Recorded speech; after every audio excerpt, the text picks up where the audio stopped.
Kua tua no ngā miru ki ngā rohe e whaha o Ahitreiria.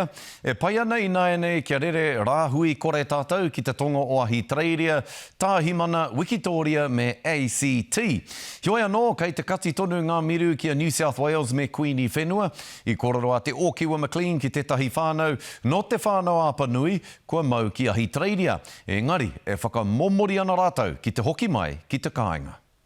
E tatari ana kia waihape mai ki te wā kāinga. We do want to come home, but we do understand, and we knew the risk when we came over. Engari he take whawhati tata, tētāia e te whānau o Tina Black te kaupare atu. We came over here knowing what to expect. You know, we were coming here knowing that our father was ready to pass. It was the chain of events afterwards. When we flew over on the 21st of June, it was still a low COVID risk. So we decided to come and be with my dad. Nā wai he kātahi ka heke atu i te hinganga o te pāpā, ka tahi mauana i te rāhui. He oi hinga atu he te kura ara mai, he te kura. Kia So this is Te Ropiha Pōmare, and he's 7 weeks old and 1 day. And he's been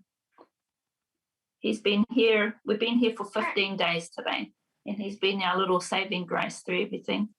Piti atu e hui ana te kāhui minita I te rānei ki te wānanga I te anga whakamua. We'll also be discussing the fact that New South Wales looks like it's going to be, in its position with the lockdown and restrictions for a time. We'll discuss today what we'll do to support New Zealanders who have been there for quite a while. I'm hoping that they're going to let stranded New Zealanders return home, but continue a travel ban on the rest. We've already sussed out pre-departure, where we can go for pre-departure testing. So we're just on standby to book tickets because we don't want to be bringing COVID back to New Zealand. Kanoho taratahi tonua poi hākena tatu noa ki te pōmere haere ake nei, engari mō te whānau ko te hokinga mai ki Aotearoa te pai tata, e whai ana. Te Ōkiwa McLean, te karere.